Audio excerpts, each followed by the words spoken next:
What's up guys, Chad here with Greenlight Shooting, and today we are talking about the Pelican 7060 tactical flashlight.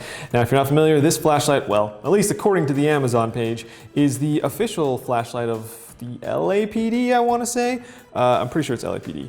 But anyways, yeah, so Pelican and the LAPD teamed up to make this thing, which is supposed to be the just end-all be-all of tactical duty flashlights. So first thing you notice obviously is it's a big flashlight. It's not meant as an EDC. It's not something you're putting in your pocket. This is meant for on-duty professionals to use. However, I thought this thing was going to be a nice big heavy Maglite style, you know, aluminum frame, bop someone on the head flashlight. It's not the case. This thing it's like a Pelican case. It's like polymer, it's hard plastic, which makes it very light, which I guess is cool. It also runs off rechargeable batteries, making it so that you don't have big C batteries or D batteries or whatever. Like it's light.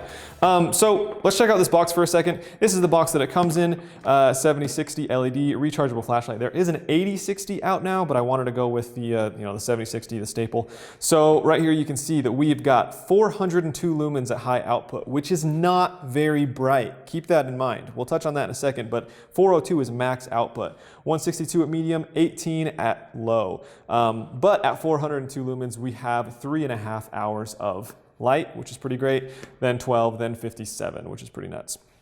The throw here, we've got 210 meters, 130 meters, 45 meters. I don't really know what that is. Oh, that's candle? I don't know what that is. IPX4 water resistant. What does this say? Peak beam intensity in candles. If you know what that means, there's those numbers right there. So I mentioned this thing is rechargeable. It comes with this stand, which seems really gigantic, but it is what it is. On the back of the flashlight, you've got two little notches. Line those up, it fits right in there. It's kind of nice that you can mount it on the wall or whatever and have a bunch of them stacked up, but it's like, I don't know, it's huge, right? To the flashlight itself, they claim that this is a nice non-slip grip. I have fairly sweaty hands and I would not call this a non-slip grip. The plastic nature of it overall feels like it's gonna slip pretty easily for me. It's super front heavy, not a big deal. The bezel here is not like spiked. It's not like aggressive whatsoever. Also the face here scratches really easily, I've noticed. Like I grabbed it like this once or something and there was a very clear like mark. So I don't know what's up with that. I think that's kind of weird. I feel like if this is a duty light, it's gonna have to be able to withstand a lot of beating. But yeah, okay, so that's the flashlight itself. We have two buttons. We have one button on top and one button on the back. So you can turn it on this way or you can turn it on this way.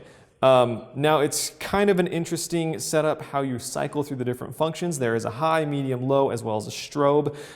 To set those different modes, basically it's like a momentary press. So you're just kind of like half pressing this, like a full press has that audible click. A half press just turns this on. And depending on how many times you press this, can you see this right here? So I'm gonna press it once, high, and then you got a flash, medium, low. Back to high, strobe, medium, low. And that's how you're cycling through, is just with those like momentary presses. And if I want to keep it on strobe, so let's say for instance I want strobe, I'm gonna momentary press till I hit strobe and then depress all the way. And then I've got a consistent strobe.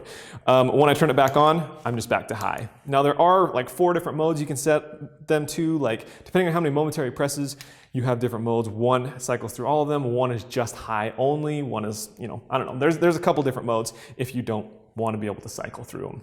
So let's talk about the brightness with this thing. As I mentioned, 400 lumens is max output. That is like really, really low from what I've seen out in the tactical flashlight world.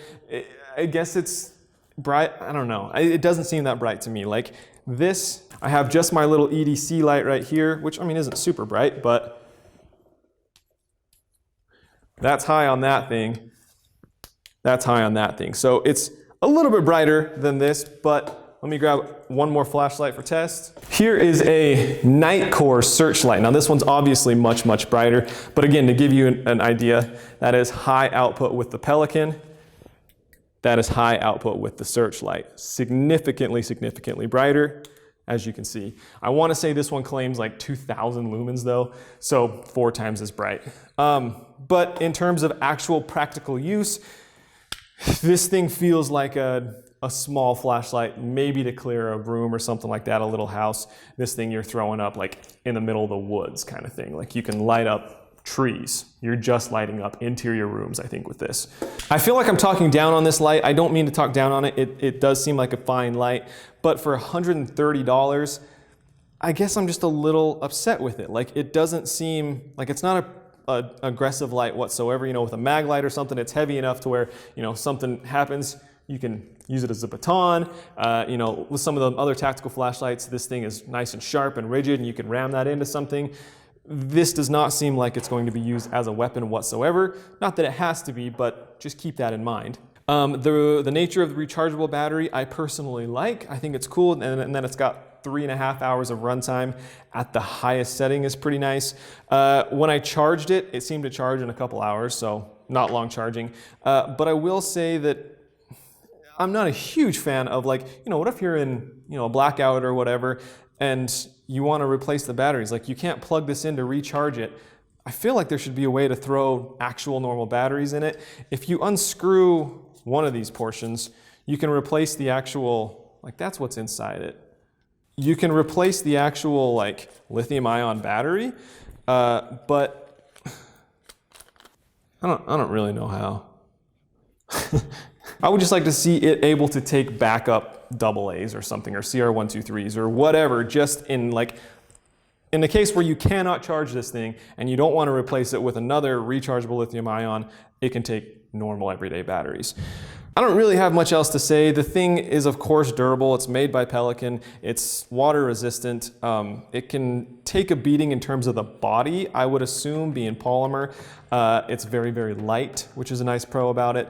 For a duty light, it makes sense. It's really light. I feel like it should be brighter. I feel like it should be able to be used as a weapon.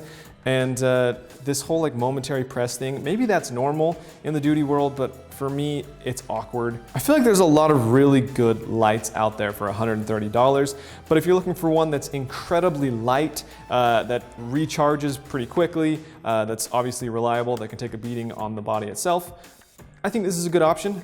Check it out if you're interested. The link is down in the video description below. I'm actually going to be giving this one away to the Patreon supporters. If you are interested in helping me decide what to buy and review each month and then giving those items away and potentially winning those items in a giveaway at the end of the month, check out the Patreon link. That'll be the second link down in the video description below. Anyways, that's all we've got for you. Thanks so much for watching. Hope you enjoyed it. Let me know your thoughts on the 7060 below. Catch you next time on Green Light Shooting.